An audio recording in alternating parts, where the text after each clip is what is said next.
আমরা জাল টাকা শনাক্ত করার জন্য মেশিন এস্টাবলিশ করেছি। যদি কেউ টেস্ট করতে চায় আমাদের এই কন্ট্রোল সেলে এসে জাল টাকা টেস্ট করতে পারবেন, আমাদের কাছে মেশিন আছে। ভিন্ন পন্থা অবলম্বন করব এবং সেটা ডিসক্লোজ করতে চাচ্ছি না। যাদেরকে গ্রেফতার কিছুদিন আগে গ্রেফতার করছি, এই মুহূর্তে এখনো পর্যন্ত গ্রেফতার নেই। 5-এর দায়িত্বপূর্ণ 5টি জেলা অর্থাৎ রাজশাহী, নাটোর, নওগাঁ, জয়পুরহাট এবং চাঁপাইনবাবগঞ্জ, এই 5টি জেলাতেই আমরা আমাদের র্যাবের আইন শৃঙ্খলা সম্পর্কিত কার্যক্রম বৃদ্ধি করেছি। বিশেষ করে হাইওয়েতে যাতে ডাকাতি না হতে পারে এজন্য আমরা চেকপয়েন্ট এবং বিশেষ টহলের ব্যবস্থা রেখেছি এবং এটা 24 ঘন্টা চলবে। বিশেষ করে গভীর রাতে আমরা সংখ্যা বৃদ্ধি করছি। এছাড়াও এই অঞ্চলগুলোর যে rail station, bus station, shopping centre, এই এলাকাগুলোতেও আমরা নিরাপত্তা জোরদার করেছি। তাছাড়া যেহেতু ঈদুল আজহা হচ্ছে, আমরা বলে থাকি কোরবানির ঈদ, এবং এই অঞ্চলে অনেক বড় বড় কোরবানির হাট হয়ে থাকে, যেমন এই হাটগুলোতেও আমরা বিশেষ নিরাপত্তা ব্যবস্থা নিয়েছি। আমাদের অতিরিক্ত জনবল ডিপ্লয়েড আছে এবং আপনারা দেখতে পাচ্ছেন যে এখানে আমরা একটি কন্ট্রোল সেল এস্টাবলিশ করেছি। এছাড়াও এই অঞ্চলে যেহেতু গরম বেশি, অনেক সময় গরু নিয়ে যারা আসেন অসুস্থ হয়ে পড়েন, বিশেষ করে হিট স্ট্রোকের সম্ভাবনাও থাকে।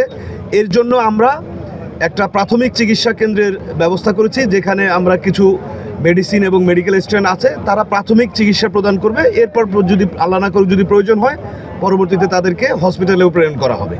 বলছি যে আসন্ন ঈদ উপলক্ষে এই অঞ্চলের মানুষ নিরাপদে গরুর হাটে আসা যাওয়া করতে পারবে, বিক্রি করতে পারবে, এবং যাতে করে কোনো চাঁদাবাজি এই ধরনের কোনো ঘটনা না ঘটতে পারে আমরা ব্যবস্থা নিয়েছি। যদি এরকম কাউকে পাওয়া যায় তাৎক্ষণিক তাদেরকে আমরা গ্রেফতার করে আইনের আওতায় নিয়ে আসবো। এছাড়া আমরা জাল টাকা শনাক্ত করার জন্য মেশিন এস্টাবলিশ করেছি। যদি কেউ টেস্ট করতে চায় আমাদের এই কন্ট্রোল সেলে এসে জাল টাকা টেস্ট করতে পারবেন, আমাদের কাছে মেশিন আছে। আচ্ছা, আমরা উপলক্ষে আমাদের সর্বোচ্চ পরিমাণ জনবল ডিপ্লয় করেছি এবং গত পরশুদিন রাতে আমরা হঠাৎ করে সর্বোচ্চ সংখ্যক টহল হঠাৎ করে বের করছি। আমরা বিভিন্ন সময় প্যাটার্নও চেঞ্জ করছি, একই রকম না রেখে, যেমন হয়তো রাতের কোনো এক সময় ফুল স্ট্রেংথ আমরা ডিপ্লয় করছি, আর সার্বক্ষণিকও আছে। বিশেষ মোমেন্টে আমরা সংখ্যা বৃদ্ধি করছি, প্যাটার্ন চেঞ্জ করে এভাবে কাজ করছি। আমরা আমাদের র্যাবেট কোয়ার্টার্সের সাথেও আমরা একটি বিশেষ মিটিং করেছি। চাঁদাবাজি যারা করবে তাদেরকে পাওয়া মাত্রই গ্রেফতার করবো। আপনাদের কাছে অনুরোধ থাকবে, আমাদেরকে খবর দিবেন, আমরা তাৎক্ষণিকভাবে তাদেরকে গ্রেফতার করবো। আর এছাড়া জন্য যে বছরব্যাপী যে চলমান অভিযান, সেই অভিযান চলমান যারা, তাদেরকে আমরা যদি তথ্য পাই অবশ্যই গ্রেফতারের আওতায় এটা নিয়ে আসবো।